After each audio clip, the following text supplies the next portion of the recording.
मैं इसके बारे में क्या बता सकता हूँ।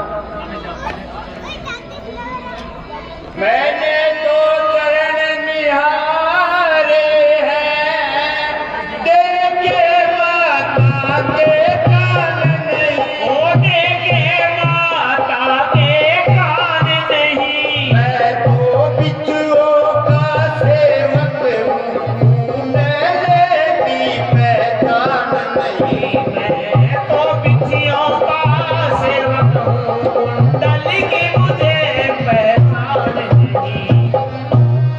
कुंडल वाली देवी का इस तरह हरण करने वाले, इस तरह हरण करने वाले। अब सावधान होकर सोना, आ गए हरण करने वाले। अब सावधान हो जाओ, तुम आ गए हरण करने वाले।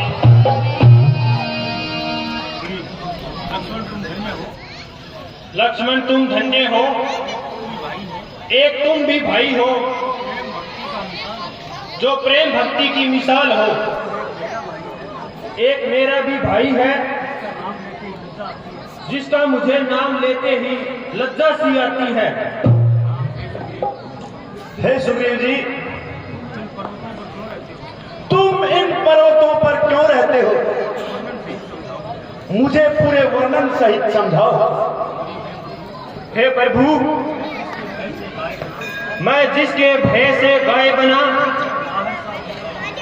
वह नाहर सा दुखदाई है। यद्यपि है मेरा भाई ही, पर वो भाई नहीं कसाई है। छोटी छोटी बातों पर रहता सर्वदा तना वह, ले लिया राज पत्नी छीनी, अब मेरा काल बना है वह। जो भाई कभी चाहता था, वध पर अब तत्पर रहता है आस्तीन का सांप वही, जब जिसको भुजबल कहता है। हे सुग्रीव जी, आखिर तुम दोनों भाइयों में दुश्मनी की वजह क्या है? ये हमें पूरा वर्णन सहित समझाओ। हे भगवान, एक बार की बात है, दुदुम्बी नामक दैत्य से हम दोनों भाइयों का युद्ध हुआ। वह राक्षस हमसे हार कर भाग गया। हम दोनों ने उसका पीछा किया।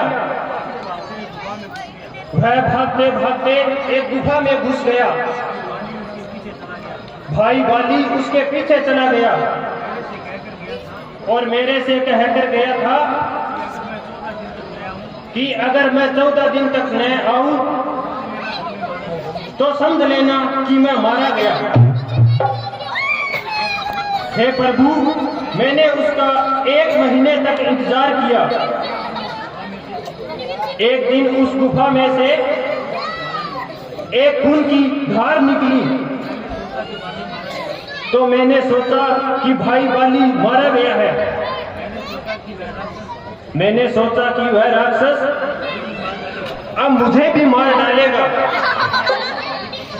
इसलिए मैं एक भारी पत्थर उस गुफा के मुख पर रखकर वापिस किष्किंधा आ गया। और कुछ दिन बाद बाली आया। जो ही उसकी नजर मुझ पर पड़ी, वह गुस्से में हो गया और मुझे मारकर वहां से निकाल दिया और मेरी पत्नी को छीन लिया। हे सुग्रीव, बाली यहां पर क्यों नहीं आता? हे प्रभु, मतंग ऋषि के श्राप के कारण वो यहां नहीं आ सकता। ठीक है सुग्रीव जी, तुम किसी प्रकार की चिंता मत करो, मैं उसे अति शीघ्र मार डालूंगा तथा ब्राह्मण व शिव की भी अब उनको नहीं बचा सकते। हे महाराज, जो इन ताड़ साल के वृक्षों को एक ही बाण में बीन देगा वही उसे मार सकता है।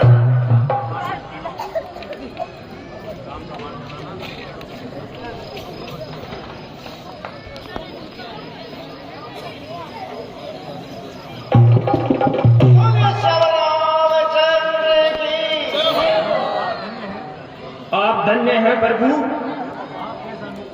आप जैसा मित्र इस संसार में दुर्लभ है। हे सुग्रीव जी, अब तुम जाओ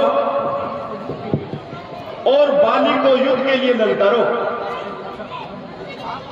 अच्छा भगवान, मैं जाता हूं।